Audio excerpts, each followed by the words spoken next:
오늘 신문입니다. 교학사 역사교과서 논란, 교육부가 나서면서 사태가 봉합수순으로 가는 것으로 기대를 했었는데요. 기대와 달리 정치권은 더욱 첨예하게 대립하기 시작했습니다. 어제 교과서를 둘러싸고 일어난 사건을 시간 순서대로 돌아보겠습니다. 먼저 한겨레 신문입니다. 먼저 이 사진을 좀 보시죠. 어제 오전 11시 국회의원회관에서 김무성 의원이 주최한 새누리당 근현대 역사교실 모임이 열렸습니다. 그런데 이 모임에 강사로 나선 사람이 바로 친일 왜곡 논란을 일으키고 있는 교학사 역사교과서의 주저자 공주대 이명희 교수였습니다. 이 사진에서 태극기를 보며 가슴에 손을 얹고 있는 이 사람인데요. 그 앞에 김무성 의원이 보이죠? 새누리당 의원 50여 명이 참석했다고 되어 있습니다. 논란의 중심에 선 사람을 김무성 의원은 왜 불렀을까요? 김 의원은 이 교수에게 항변의 기회를 주고자 했다고 합니다. 그런데 이 모임에서 이명희 교수 어떤 내용의 강연을 했을까요? 바로 이 부분입니다. 현재 좌파 진영의 교육계와 또 언론계 70%, 예술계 80%, 출판계 90%, 학계 60%, 연예계도 70% 가까이 대부분이 장악하고 있다. 이 부분을 대처하지 않으면 자신도 모르게 저쪽, 그러니까 좌파를 얘기하고 있습니다. 좌파로 넘어갈 가능성이 큰 것이 우리 사회다라고 강조했습니다. 자신이 쓴 교과서의 오류에 대해서는 해명을 하지 않은 채 의원들에게 이렇게 좌파 척결 교육, 우파 교육의 필요성을 역설했다고 하는데요. 이렇게 이 교수가 좌파 척결 교육을 역설하자 일부 새누리당 의원은 노량진에 있는 학원 강사들이 다 좌파다라며 거들기도 했다는 것입니다. 물론 일부 의원들은 해당 교과서 내용에 의의를 제기하기도 했지만요. 역사 전문가들은 가치의 균형을 세워야 하는 것은 맞지만 항일 민주화 운동을 부정하는 것은 위험하다면서 정치권이 오히려 소모적인 이념 갈등을 부추겼다고 지적하고 있는 것으로 전해졌습니다. 자, 오후에는 교육부가 역사교과서 논란에 대한 발표를 했죠. 동아일보 기사를 보겠습니다. 서남수 교육부 장관이 교학사뿐만 아니라 교과서 8종 모두 전반을 재검토해서 10월까지 수정 보완할 방침이라고 밝혔는데요. 검토 대상이 역사관이 아니라 역사적 사실, 그러니까 팩트에 대한 오류라고 못 박았습니다. 논란의 진앙을 건드리지 않은 것인데요. 이 때문에 동아일보는 논란의 불씨가 그대로 남아있다라고 기사를 썼습니다. 앞서 보셨듯이 새누리당은 교학사 교과서 주저자 이명희 교수를 불러 강의를 했고요. 민주당 소속 의원 9명, 서남수 교육장관을 항의 방문했습니다. 9월 안에 검정 취소 판단이 이루어져야 한다고 요구했습니다. 그러니까 우편향 문제가 아니라 연도와 같은 기본 사실이 틀리고 자료 표절 등 기본 요건을 갖추지 못했다는 것인데요. 이에 대해서 보수 성향 원로학자들로 구성된 역사교육을 걱정하는 사람들은 교학사도 교과서가 완벽하진 않지만 교육적으로 문제가 될 소지가 없다라고 맞섰습니다. 교육부의 현행 방침대로라면 교과서 검정이 취소의 가능성이 없고 사실관계 오류를 수정하는 수순만 밟게 될 것으로 보여서 현장에서 진영 간 갈등 계속될 가능성이 아주 높아졌습니다. 자, 다음 기사 보겠습니다. 역시 동아일보 기사인데요. 요즘 국회 막말 국회라고 불러도 될 것 같죠. 어제 김태흠 새누리당 원내대변인과 박용진 민주당 대변인의 설전도 화제가 됐죠. 먼저 대변인들의 발언 함께 들어보겠습니다.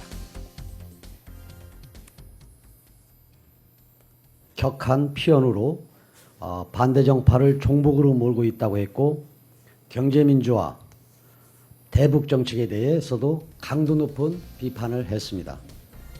이러한 비판을 보면서 문재인 의원은 문제가 많은 의원이라는 생각을 지을 수가 없습니다. 문재인 의원은 문제가 많은 의원이다. 이렇게 시작을 하셨더라고요. 어디 인터넷에서 중학생들 하는 글 따와서 쓰신 모양인데 이름 갖고 말장난하는 거야말로 대변인들이 하는 워딩 중에 최하수죠. 뭐 그렇게 얘기하시면 황우려 대표는 국민에게 황당한 우려를 주는 의원이고 김태흠 의원은 흠이 엄청나게 큰 의원입니까? 이런 유치한 말장난을 어떻게 남에다가 대통령 후보까지 하셨던 분한테 하실 수가 있습니까? 민주당 박용진 대변인께 한 말씀만 드리겠습니다. 어떻게 하면 사안마다 비틀고 꼬아서 비아냥 그릴 수 있는지 장수 대변인께 한 수 배우고 싶습니다. 네, 이처럼 서로 상대당 대표와 대선 후보를 거론하는 등 여야 공방 위험 수위를 넘어서고 있는데요. 동아일보에서 국회 막말을 정리했습니다. 막말 사례를 먼저 좀 살펴볼까요? 지난해 10월이었습니다. 행정안전위원회에서 윤대윤 민주당 의원이 이중구 제주지방경찰청장 직무대리에게 땡, 건방지게 말이야 라고 말을 했습니다. 아이 훈계할 때 사용하는 말이죠. 또 이장우 새누리당 의원은 10월 국토해양위원회에서 권도열 국토해양부 장관에게 장관이 그따위로 하니까 일이 안 되는 거예요 라며 호통을 쳤습니다.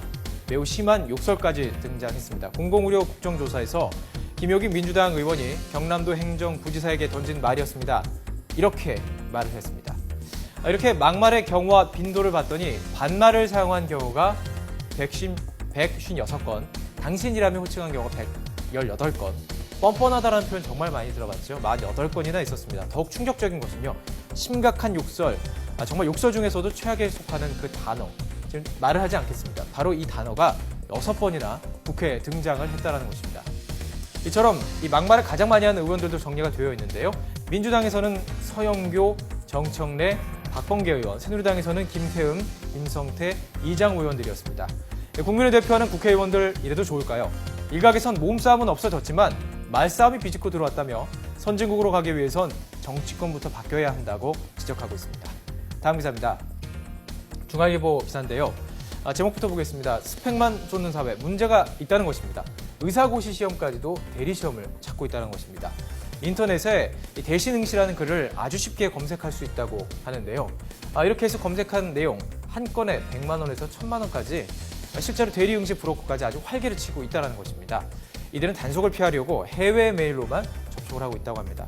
실제로 서울경찰청에서 적발한 대리시험자들의 통계 표로 정리를 했습니다. 영어 시험이 압도적으로 많았죠. 그런데 의사고시, 전기고사까지 있었습니다. 직업별로는 직장인들이 가장 많았고요. 학생, 취업준비생이 뒤를 이었습니다. 이런 부정시험은 정직하게 시험을 치른 사람들에게 피해를 끼치는 것이 큰 문제인데요. SAT 시험 부정 사건으로 국내 시험이 돌연 취소됐던 일도 있었죠. 정직한 노력을 무시하는 시험 부정 행위들 정말 없어져야 할 것 같습니다. 다음 신문입니다. 사진을 먼저 보겠습니다. 길게 줄이 늘어져 있는데요. 이게 뭐냐면 청진기입니다. 바로 3m짜리 청진기라고 하는데요. 이 사진과 함께 실린 글 인터넷을 뜨겁게 달궜습니다. 이 사진이 전국의사총연합회의 페이스북에 오른 사진인데요. 이런 글이 함께 실렸습니다. 청진 시 여자 환자가 성적 수치심을 느꼈다고 고발해서 성추행으로 인정이 되면 벌금 수십만 원에 10년간 취업, 개설이 불가능합니다. 그러니까 이런 일을 당하지 않도록 이렇게 긴 청진기로 의사는 3m 뒤에 있고 환자가 알아서 청진기를 몸에 대라는 것이죠. 성보호법을 희화화한 것인데요. 네티즌 등의 반응은 정말 엇갈렸습니다. 공감을 표하는 댓글도 있었습니다. 하지만 의도는 알겠지만 뭔가 찝찝하다, 환자를 싸잡아서 비꼬는 느낌이다라고 말한 의사도 있었는데요. 여러분의 생각은 어떤지 궁금합니다. 오늘 신문 사진으로 마무리하겠습니다. 자, 영국에서 도입될 예정인 화폐입니다. 별로 특별한 게 없어 보이죠? 사실은 근데 이 화폐가 플라스틱이라고 합니다. 300년이나 영국 금융시장에서 활약했던 종이화폐가 끝이 나고 플라스틱 재질의 화폐가 의견 수렴을 거쳐서 2016년부터 시중에 유통이 될 것이라고 하는데요. 외형상에 큰 차이는 없죠. 대신 수명이 2.5배나 길고요. 훼손과 위조가 힘들다고 합니다. 이렇게 지폐를 통해서도 격세지감을 느끼게 되는데요. 우리도 언젠가 이렇게 플라스틱 화폐 사용할 날이 있겠죠. 잘 접힐까 전 걱정이었습니다. 지금까지 오늘 신문이었습니다.